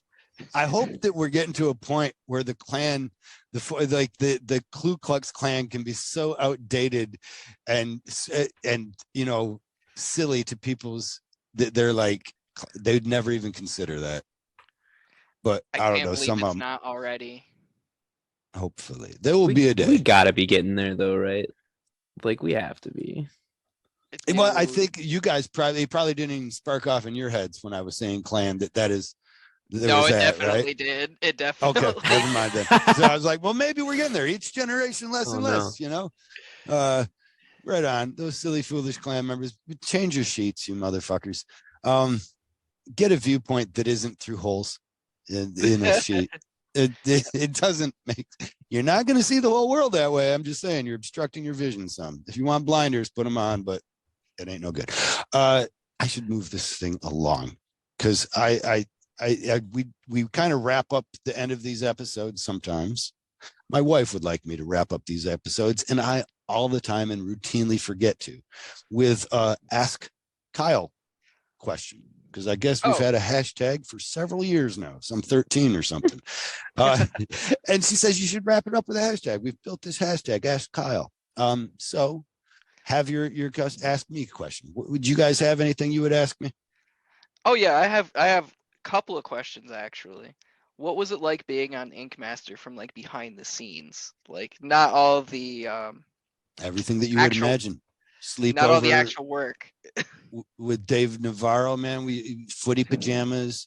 He'd tell stories about boys, and I would braid his hair. It was it's awesome. Behind this, you see a lot of it, honestly, and you can see the tension. They always show you the tensions that arise, and it is interesting to have the long version of all that, because you see kind of how they could create. You see now when you watch other reality shows, how much of that is true, and yet at the same time manufactured somewhat. Yep. You know, like we always feel that, and people will always ask you, it's like, what's real, what's fake on that? And from watching other shows now and seeing how my experience was concise, was shortened down from editors and stuff. It's not that they misportray people necessarily, or they make you say things, but they do reward you for certain types of speech. You know what I mean? That you then learn to talk in. Yep. You're like, that's great, Kyle. Now say it in a shorter version. Like, give us the sound bite. You know, you see how that can be effect. And there's an interesting part too about seeing all the jobs that are there, like the Mike guy. You know, you're never going to see the Mike guy. If he does his job right, you don't know he's there. The story editor on a reality show. This isn't, but there's a story editor. And after you you're there, you realize the way some of these things must work. You see these interesting hierarchies, like the guy he's a camera guy today. He's really just changing out what they call the bricks, the batteries on the backs of the cameras. But one day he really wants to shoot music videos. Like, that's his dream. You know, everybody there inside of that production generally has a dream beyond where they're currently at. And there's this kind of, I don't know, climbing up the ladder that you can kind of see, where these people are pushing each other off the rungs sometimes. You know what I mean? There's this super competitive. Yeah. There's this weird kind of competitive, because they're all not necessarily chasing the same thing. Not everybody wants to be a director of a reality show, right? But those guys that do want to be directors of a reality show, they're going to be the ones pushing a lot of people down, because they're going up. They're already in the right place to climb that ladder. Other people there are just doing this as a short stop, you know, in their progression to whatever thing they want to do. But yeah, I don't know. Now I was enthralled by that. As somebody who likes, and I really do, who likes to observe or to people watch, you know, and to see the inner and the behinds and the kind of backbiting stuff. I loved it. I miss it. And then another thing I miss, I guess, is when they would finally get you to talk about shit for the day. That was awesome, because I mean, I imagine it's what people that go to a psychologist must feel like. You know, except that the producer there, all your bad behaviors, they would like try to give you treats over them. You know, you're like, oh, I probably shouldn't say that. You know, I was just kind of pissed off when you got me thinking about it. Fuck that guy. And they're like, no, that's fine. You can say that. Hey, would you like a shot of whiskey or something right now? You want a coffee? Good boy. Let me scratch behind the ears. There you go. You say the mean things about your contestants. Yeah, and I don't know. That's I'm sorry for the long-winded. Anything else? Did you make any long-lasting friends in the experience? Oh, come on. Of course. Yeah, I love these guys. I love you guys. It would be very similar, I imagine, to going to any kind of artistic camp, right? In where you guys share similar goals. You know, you might have the tug of war. They divided you in two teams and you fought against each other, but at the end of the day, you're sleeping in the same bunks. You're going through the same shit. So you kind of got, you know, a pal or a friend, a confidant, like the Golden Girls song. But at any rate, yeah, some of my best friends to this day are from that. I love James Vaughn. I've been friends with Steve Teff for several years. Halo Jankowski, good friends. Made a great friend, Matty Hickson. I really appreciate everything because he's got a different thought, and to meet and to know these people and to see their thought processes, you feel like it widens your horizon, right? Or your own viewpoint. Have you guys been in any kind of situations like that too? Because a lot of your bands are similar kind of things as you've grown up. So you've been through many bands. Oh yeah. As groups. Do you feel that, do you understand, how do you relate to what I said then, I guess, as the context of the sharing of art and the growth that takes part? It's like playing shows. When you play shows with bands you've never played before, you definitely like get something new to experience, and then you eventually you talk to those people and become their friends, and they show you where those sounds come from and what they went to get them or what they mean to them, and that's super important. I bet you're right. There's definitely a huge sense of community with, especially when playing out with like people you've grown up with around the scenes that you're in. And it's cool to see your friends doing stuff, and it's cool to have your friends see you doing stuff. And it just makes it that much more fun to have that kind of camaraderie about it. When I came up in tattooing originally, there was not any kind of supportive community. You really had to get in the cool kids club to be included. And I've always heard a very similar story for music. Do you feel it's that way? Has it changed throughout your observation of that, the community of sharing? Or are there still guarded people, places that are like, no, fuck you, I don't want you to know my secrets? It's both. I think there's a big like uprising of people who just want to do this for fun and have a good time doing it. And I think that's the people who generally succeed.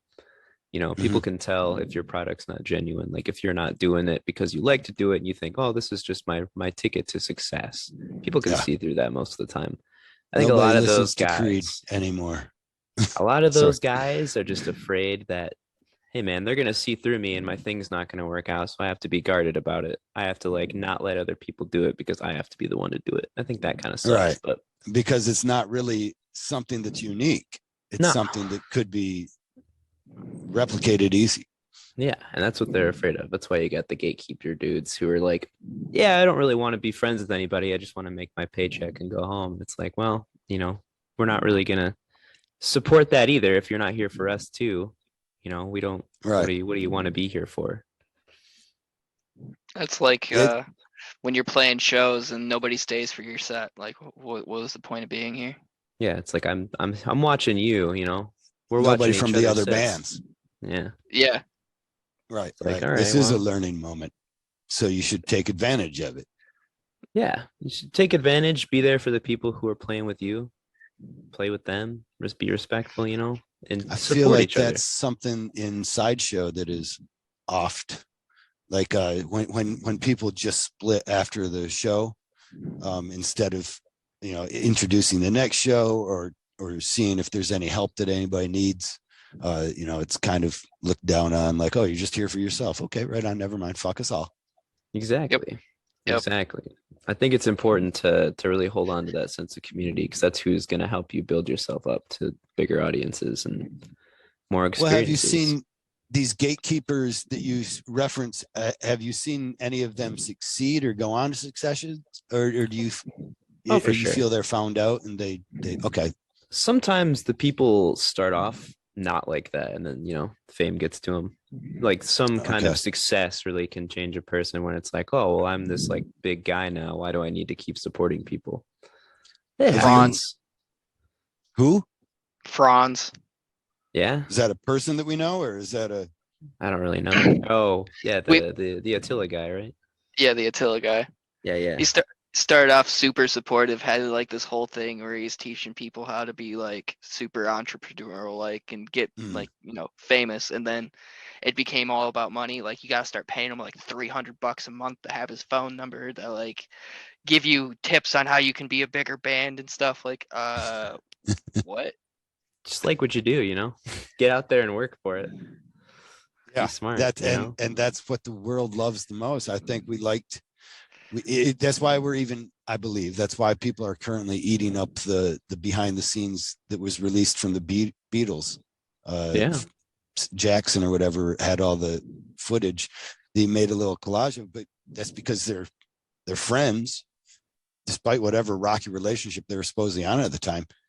They were making music and having fun together. At the moments that they were in practice together and stuff, you can see that they really have a respect and a love for each other. And from that, you're like, yeah, I'll watch every bit of that. It's really, it says a lot that there's these like figures who've, for as long as any of us have been alive, are like, oh, these are untouchable, like huge people. And then you just see them acting like, oh, they're just like us. There's something big to that. Yeah. Like they're just a bunch of friends that started this just like we did. Yep. A lot of people seem to forget famous people are still just people. Mm-hmm. Yeah. Famous people forget they're just people. I was wondering, yes. I had a friend on my show a couple days ago, great friend, and he happened to be on, he and his wife were on America's Got Talent. I believe that's what it was. Does that got Nick Cannon on it? That you guys wouldn't know. Sounds right. No, I think some show with Nick Cannon that he introduces people, and apparently he was a terrible prick just to the people backstage and to the production crew. You know, like his time was better than others, and yeah, that's you wince a little bit when you hear that happens, and at the same time we of course expect it, and I don't know, we look forward to tearing them down, I guess. Let's destroy him now. He thinks he's somebody because we told him he was somebody.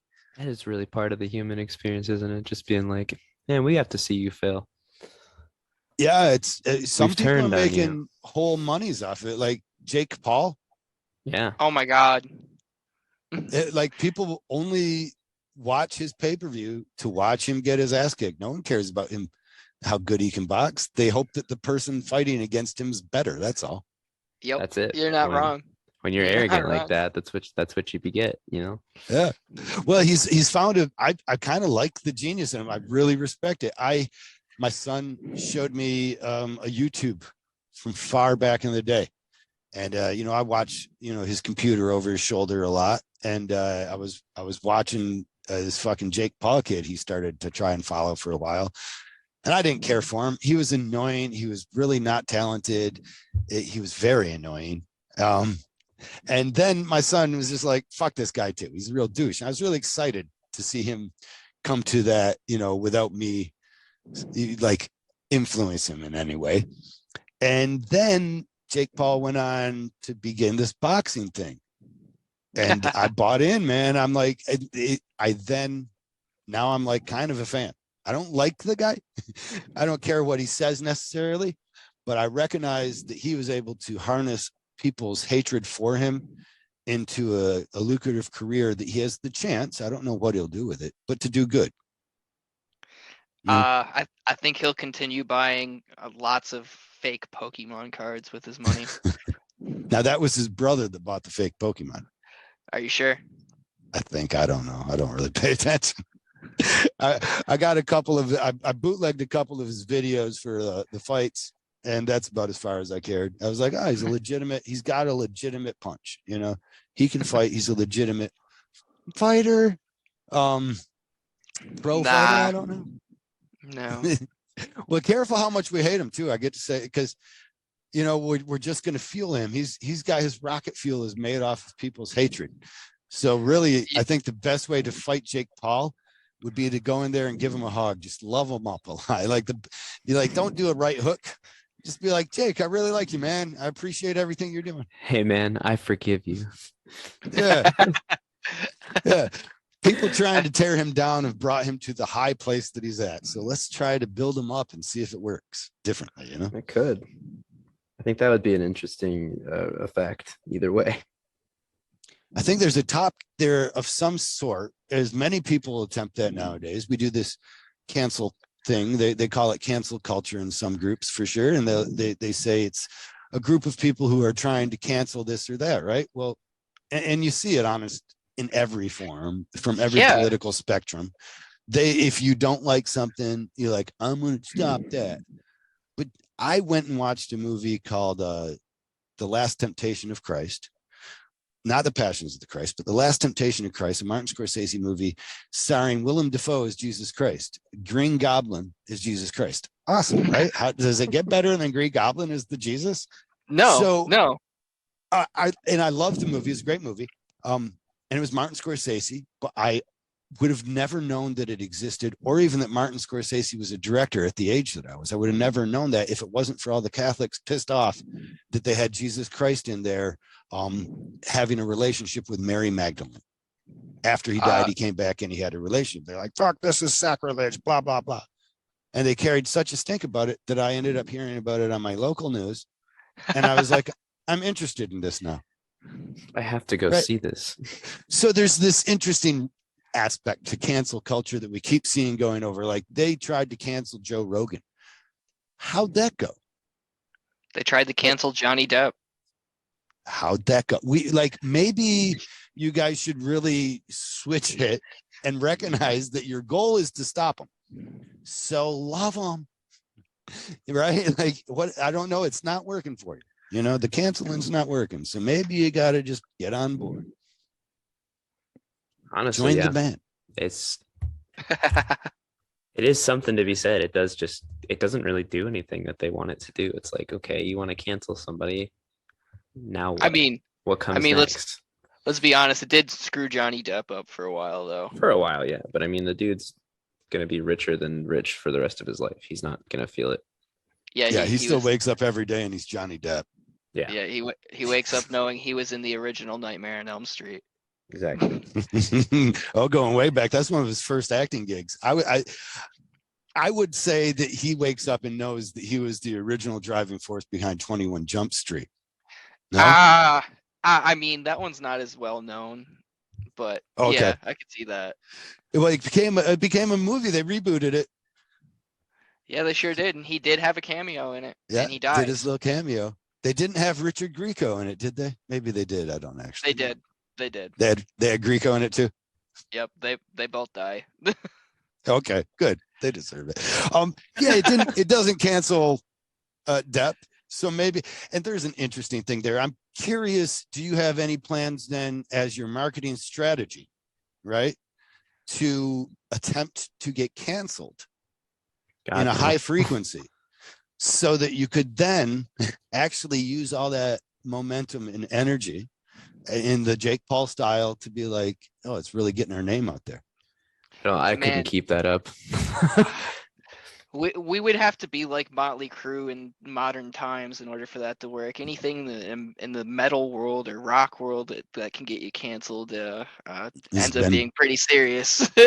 Okay, yeah, you have to do some genuinely bad stuff probably, and I'm not about that. All right, like well, there's always hope. Hopefully your marketing campaign catches that. I don't know. We're not Mayhem. We're not going to kill our vocalist. At least not on purpose. Mayhem killed their vocalist? No, they didn't kill their vocalist. He killed himself, and then they took pieces of his skull. Didn't they use that as like the album cover or something too? Yeah, they did use a picture of his blown out brain as a bootleg album cover. And did this not end up as being a theme in a Metalocalypse episode? Yeah. Yep, it did. But again, now we're full circle, baby. We're coming right back to the popularity that you guys will be achieving, that I look forward to, even without being canceled. So good luck to that. I don't know how. We'll figure it out. We'll get canceled somehow. It's just within our reach. Right on. With that, I'm going to say, I think this is my call sign. I have stayed too long and said too much. Is there anything you would like to impart on our people before we pass? Just pay attention to our Facebook. You can find us anywhere, really. Yeah. Yeah. Facebook, TikTok. Do we have Twitter? I don't remember if we have Twitter. We'll make a Twitter. At Vandalheart. What is your Facebook group? Facebook.com/Vandalheart, but it's spelled funky. It is, let me see if I can pull it up real fast. VANDALHRT. Okay. So heart's just spelled different. Yeah. Yep. What is the difference between having the E and not having the E in heart? Availability, probably. Yeah. Okay, so the actual name of your band how is it spelled? It's spelled Like- normally. With Yep, an how E. you would. Yep. EART. It's about wow, I love that. It's about availability, Kyle. It's nothing we special. could You didn't get- want to try and put a 3 in there or something. It's all logistics, baby. It was available. All right, I really appreciate you guys coming on, and I've had a No, blast we doing appreciate this. you. Thanks for having us. Please send me whatever you can so I can hear it, and also send me some. You say you do these compositions, so when I have some time, I'll try and put something together from composition you have. If you don't mind sending me a Vandalheart thing, and maybe Okay. we'll be able to clean it up for you. Okay. Mm. Sounds good. We can definitely do that. All right. Look forward to seeing you again, Jordan. Take care, brother. Have a And good it's one. nice meeting you, Justin, as well. It's nice meeting you too, Kyle. Take care, guys.